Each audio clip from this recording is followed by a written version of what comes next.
We didn't know the drug worked until it was already too late. They called it Eloxirin, fourth-generation broad-spectrum, bred in orbital 0G to outpace resistance. It was supposed to be our last hope, a miracle bullet against superbugs.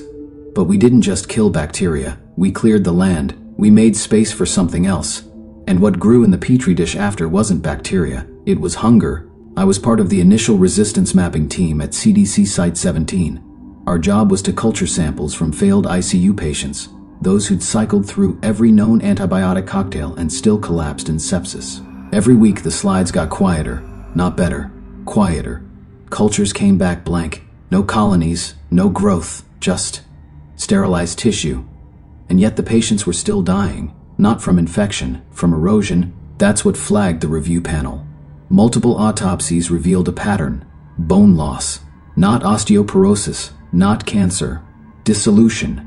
Rib cages like paper, vertebrae collapsing into powder, jaws like hollow porcelain.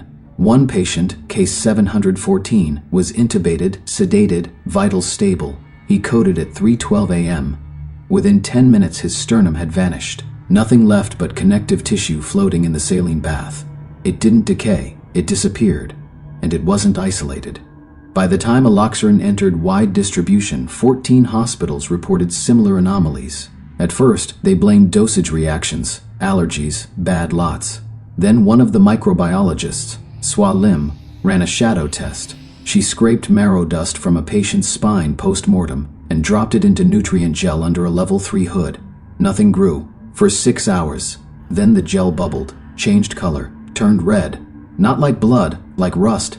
She tried to slide it under the microscope. The lens cracked. Condensation fogged the glass from inside. She called me at 2:17 a.m., whispered like she was being listened to. "I think the bacteria's gone," she said, "but something else is using its memory." I thought she was sleep-deprived, until I saw the footage. The culture didn't multiply. It reconstructed. Microfibers aligned into lattice shapes, like scaffolding, not cells. And they moved with a strange purpose. Not chaotic, not organic, like something was rehearsing a body. We pulled the footage for peer review, but the hard drive glitched. Every frame after 3:14 a.m. turned to static, except for one, a still image. Shabiwa's face, not from a camera angle, from inside the hood, her nose bleeding, her eyes wide, looking down at us. We lost contact with her lab within the hour. Quarantine alarms failed to trigger. Airlocks disengaged. We recovered her body 19 minutes later, or what was left of it. Her skin was intact, her hair untouched, but every bone was gone, even her teeth. The remaining tissue had collapsed into itself like a deflated glove. Still warm, still pink, but no structure. She wasn't the first. Case numbers jumped. 38 facilities by the end of the week. The public didn't know yet. They just called it accelerated decay syndrome. But those of us inside knew better. It wasn't decay. It was appetite. I met a patient named Lennox, 42, no known allergies, survived a staff-wide superbug outbreak in Houston, treated with Eloxirin. He shouldn't have survived, but he did. And he told me something I still can't explain away. "I feel cleaner," he said. "How so?" I asked. "Like my bones don't weigh me down anymore." We scanned him. His bones were still there. But the center, the marrow, had changed, not gone, just transparent. And when we tapped his femur with a scope, it sounded wrong.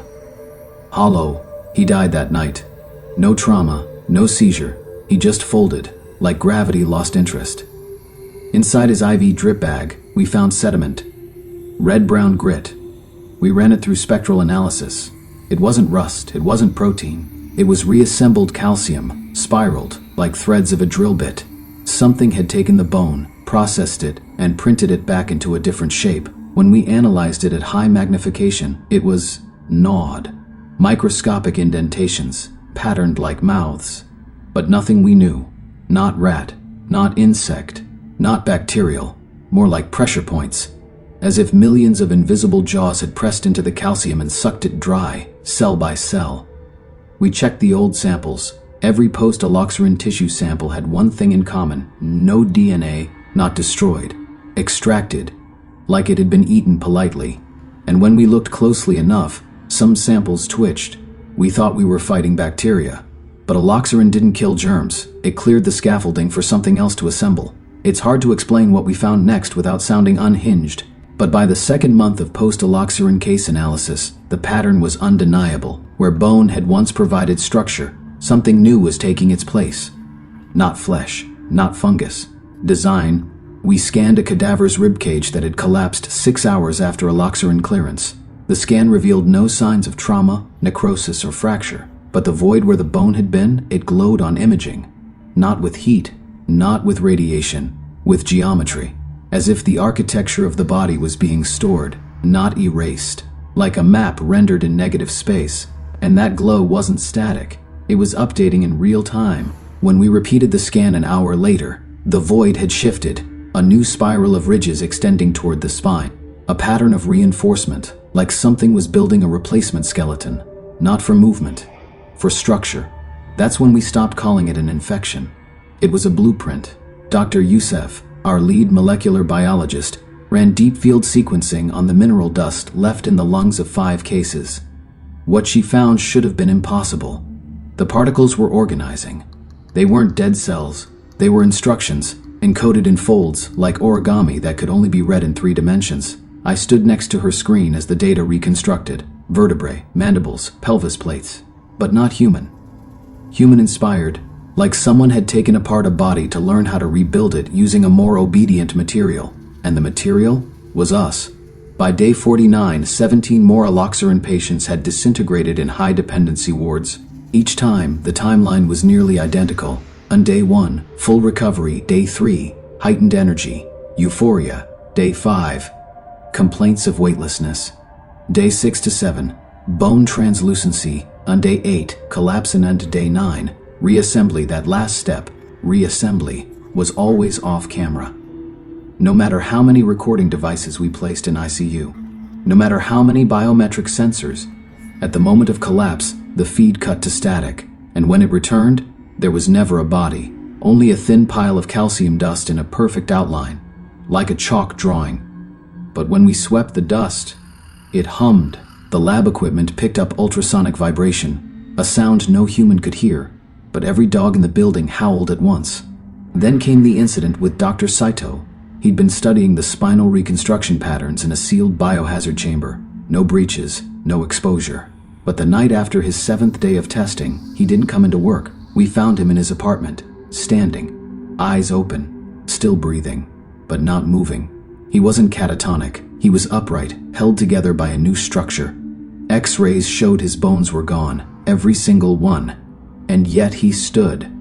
Not stiff, not rigid, coiled. We sedated him. The second the anesthesia entered his bloodstream, his skin collapsed, like a balloon popping in slow motion. But underneath wasn't muscle, it was fibers. Twisted mineral strands, biocalcium braided with cellular silk, threaded in spirals, holding his shape like a puppet frame. We tried to contain it, but the structure evaporated before we could sample it, dissolved into mist. One researcher, Tom, inhaled it. 3 days later, he tore off his own fingernails and whispered, "Too heavy, they're not growing right." Then his knees snapped inward while he stood still. Not broke, reoriented. He walked sideways out of the lab, smiling, and hasn't been seen since. The hospital began to empty, not officially. Patients discharged early, staff turnover voluntary. But those of us still watching the data saw what was happening. Eloxirin didn't kill bacteria. It emptied the chassis, gutted the microscopic biosphere inside us, so something older, faster, hungrier could move in. And what it wanted wasn't soft tissue. It wanted framework. Because this thing didn't rot its victims. It wore them, used them as walking molds for prototypes, a biomechanical system that didn't believe in entropy, just refinement. Each time a patient collapsed, the residue left behind was more intricate, more efficient. Like the collapse was intentional, a shedding, and inside that shed layer, always the same filament, twisted calcium threads, coated with geometry, a language written in vertebrae and silence. I remember watching the final surveillance feed from Sector 6 before the live cam cut. A nurse entered to check vitals on a patient who hadn't moved for 6 hours. She pulled back the sheet, and there, lying perfectly still, was a ribcage without a body. Just the ribcage, connected to nothing, floating half an inch above the mattress, spinning, like it was listening. She screamed. The camera cut to static. We haven't heard from Sector 6 since, but sometimes, if you scan between frequencies on the hospital comms, you'll hear a click. 3 times, then silence. Then a whisper, "We don't need soft machines anymore." I ran. I don't even remember where from anymore. The lab, the ICU, somewhere sterile, somewhere that used to hum with fluorescence and protocol, but I ran, barefoot, shirt soaked in sweat, arms bandaged where I'd drawn my own blood to test it, because I knew the scaffolding was already inside me. It started 3 days ago. A pressure in my back, between the shoulder blades, not pain, alignment, like something was being screwed into place just beneath the muscle. I ignored it at first. Then I started dreaming of staircases made of bone, spines winding upward into impossible towers, and each step was carved with spirals that whispered when I touched them, "You were not the final version." I cut into my thigh the next morning. Just beneath the skin, I found not red, not fat, but strands, calcium-coated filaments, tight and gleaming like steel cables, threaded in a double helix pattern around the femur. But they weren't just growing, they were tightening. I tried to scream, but the sound caught in my throat, not from fear but compression, like the air inside my lungs was being repurposed. I started recording everything on a secured drive, far away from the main network. No Wi-Fi, no data link, because I knew the signal wasn't digital anymore. It was geometric, a pattern you could catch just by looking at the wrong angles, listening to certain tones, staring too long at the Eloxirin logo. The last time I looked at the bottle, the curve of the R was no longer symmetrical. It had teeth, and the lot number had changed from numbers to a spiral. My spine pops now when I turn, not like joints, like hinges, and when I sleep, I wake up in a different shape. My jaw realigned once in the night. I bit through my pillow, woke up with blood in my mouth, but it wasn't pain, it was progress. I understand now what the whisper meant. We don't need soft machines anymore. We were never meant to last. We were a delivery system, a way to carry the seed forward, keep it protected, nourished, taught to stand upright, but we were never the tree, just soil. Eloxirin didn't kill superbugs, it starved them, then left behind a clean field. And when the field was clear, something older, something preloaded into our evolution, woke up. A kind of contingency code, not a virus, not a parasite, a design fallback, a way for life to reboot in a cleaner shape once the mess of bacteria, decay, and immune noise had been flushed. I look at my hands now, and they don't look wrong, but they feel modular, like they can unsnap, like I'm one bad decision away from unfolding myself like a chair. I haven't eaten in 4 days, haven't slept properly in 2, but I don't feel tired, I feel light. Every time I exhale, I hear a faint tone in my ears, like tuning forks, like calibration, like the scaffolding is nearly ready to deploy. There's something new under my skin, along my spine. It's not bone, it's architecture. I press my fingers there and feel the ridges, smooth, symmetrical, every vertebrae aligned with deliberate curvature. It's beautiful if I'm honest. It's not disease, it's instruction. We weren't made wrong.